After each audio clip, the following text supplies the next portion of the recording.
Hi, it's Dion again, part of the ongoing series of insights and answers to help you create a culture that attracts money. Whether it's for fundraising or sales, whether it's for profit or nonprofit, when you create a culture that inspires and motivates people to commit their funds to you, it's a whole lot easier, it's a whole lot more joyful for everybody involved, and it makes a big difference. So I've got some more insights for you today. One of the things that I hear a lot and have heard over the years is when somebody says, "What do I say on my first visit with a donor?"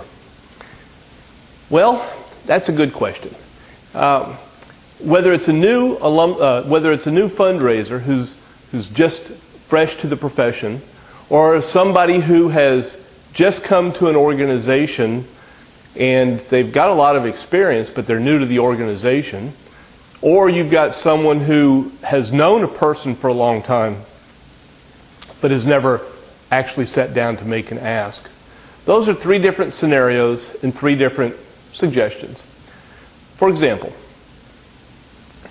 you're new to the fundraising field and it's your first time to meet a donor. What do you ask? What do you say? Ask them. Ask them about them. I think the most important job that we have as fundraisers is to listen, and when we listen, we understand, and when we understand, we can make connections. So if you're a newcomer to fundraising and you're sitting down with someone, maybe somebody that's got a great reputation or maybe a bad reputation as being difficult, ask them to tell about themselves. You can even say, "I'm new to the organization. I'd love to get your perspectives on the organization and its work." And if they tell you bad things, don't feel bad about it. It's not about you. At one university that I was at, I took the president to meet with a donor.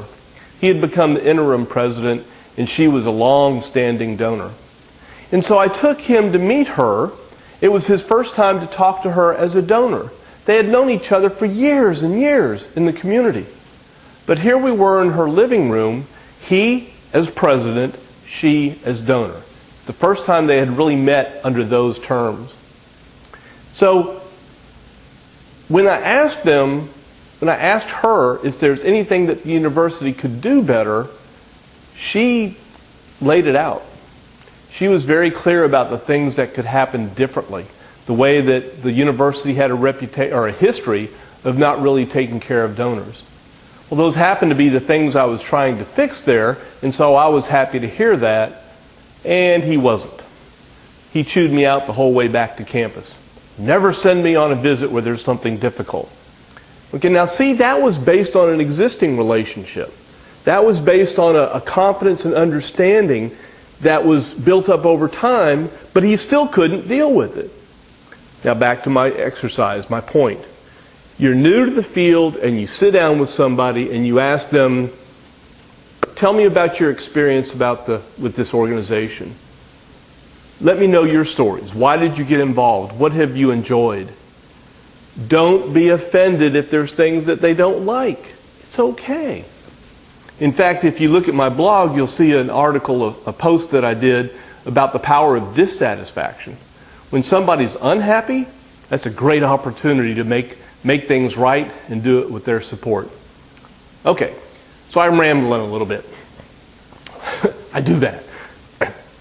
You're new to fundraising, you meet with somebody, ask them to tell the stories, listen carefully, don't try and push them to a conclusion, don't make it look like you're being formulaic.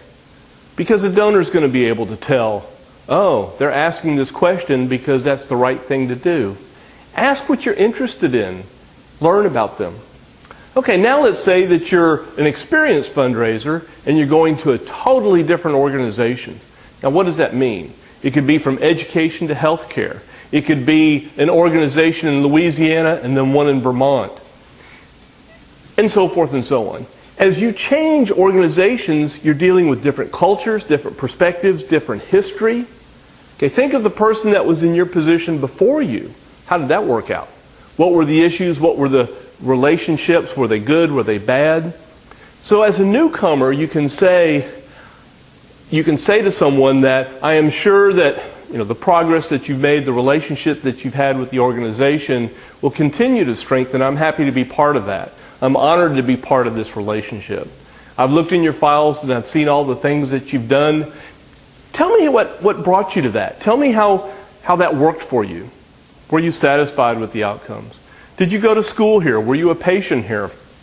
Engage them in conversation, but from a position of experience and wisdom.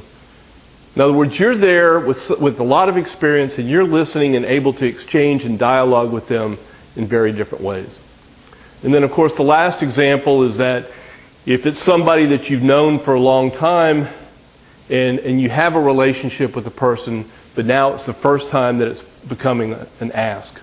Okay, first off, don't do what that president did. Okay, you could tell he didn't like hearing bad news. When I started at my last university, the few months before I started, the president had disbanded the Alumni Association. So when I arrived, the first thing I did was want to meet the people who were unhappiest. I wanted to sit down with them and let them vent as much as they wanted to. I wanted them to tell me their perspective. Not that I could do anything about it, and not that I shared all that with my boss, the president. But they needed a chance to communicate that. So whenever you have a relationship, converse, dialogue, be interested, genuinely interested, learn from their wisdom, and you'll be able to create the kind of relationship and the kind of foundation. And that's what it's about. Whether you're experienced or inexperienced, whether you're long-standing at an organization or brand new, it's always a time to build on the foundation. And you do that by listening, engaging in them in conversation, and paying attention to what they say in those stories. Those stories open up all the things that you need to know to have fun and attract people to your organization, attract money to your organization, and attract success to your organization. So go have fun. It's a great profession. Make something happen and have a wonderful day. Take care.